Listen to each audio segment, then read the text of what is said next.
The man who helped invent party politics was a smooth-talking New Yorker nicknamed the Magician.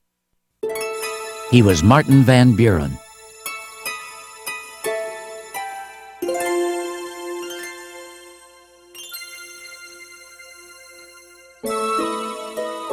If I had possessed a tenth of the skill in subtle management and intrigue, on the strength of which my opponents gave me the title of magician, I could have turned aside all opposition without difficulty.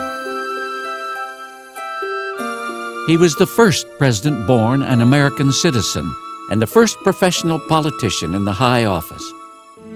A tavern keeper's son, he began and ended his life in Kinderhook, New York, where early on he made a name for himself in state politics.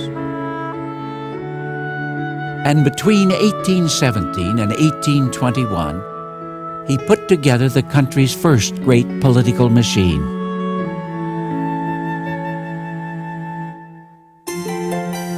The 5'6" red-headed politician was a widower, outwardly friendly and always immaculately dressed. He loved socializing and flirting with women.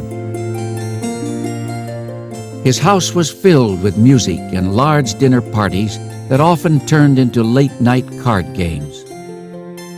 But he could also be ruthless in his political dealings, switching positions on key issues to further his career.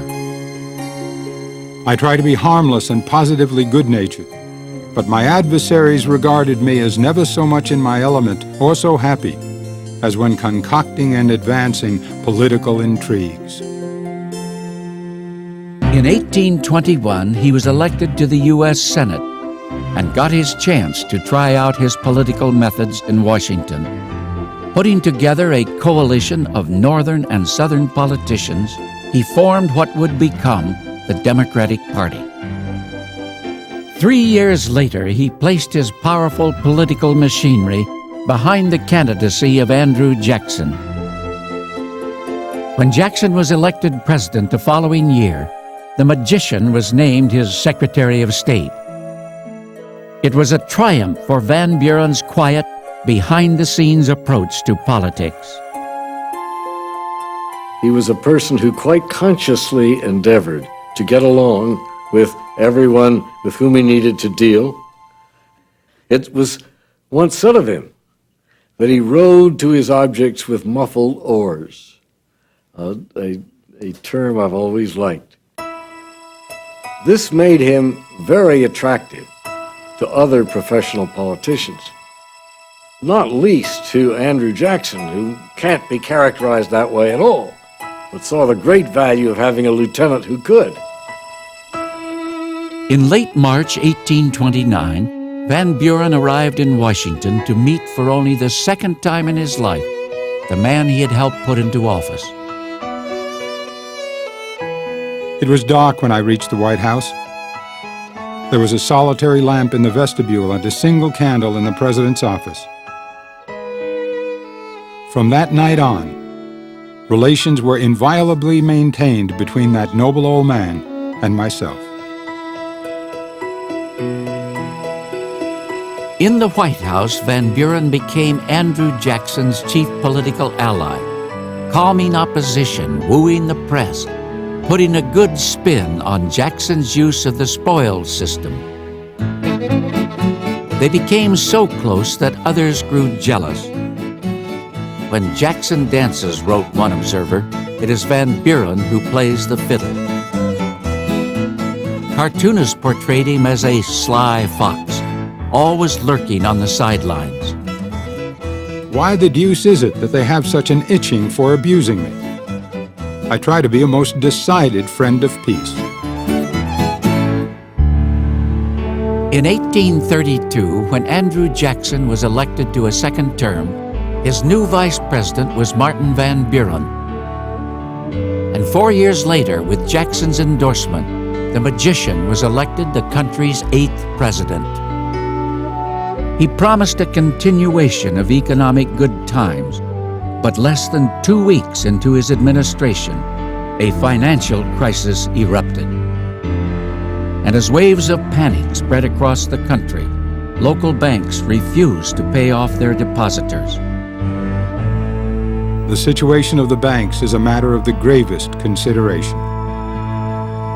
You cannot form an adequate idea of the dreadful state of the money market.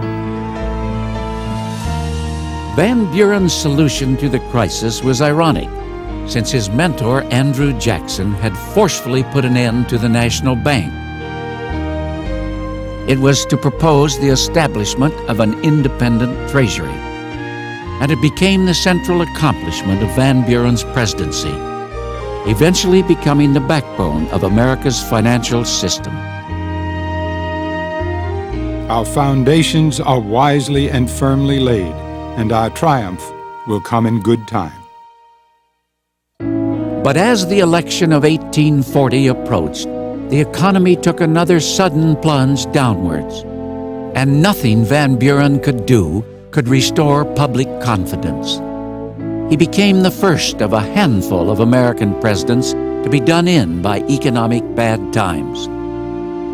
When times are good and there's economic expansion, professional politician is a very desirable thing, a man who can bob and weave his way through our complicated system. When times are bad, you want a statesman, not a politician. And he suffered that fate. It cannot be said that Van Buren failed as president. But when this catastrophe happened, people didn't want a professional politician. They didn't want Little Van the magician. They wanted somebody who would fix things, and he couldn't fix things. And that was essentially the end of him. Van is a used-up man. With him we'll beat Little Van. In the presidential campaign that followed, Van Buren watched as a new party, the Whigs, adopted the same political techniques that he himself had invented and used them to elect their own candidate. With him we'll beat Little Van. Van is a used-up man. A pro-Van Buren newspaper wrote, "We have taught them how to conquer us." He had pioneered the art of professional politics, and for 35 years he had exercised it with unparalleled success. Now, he quietly returned to Kinderhook, New York. I have at last got home. It would have been impossible to comprehend the degree of odium brought upon me within the White House. The result of the election causes me no personal regrets.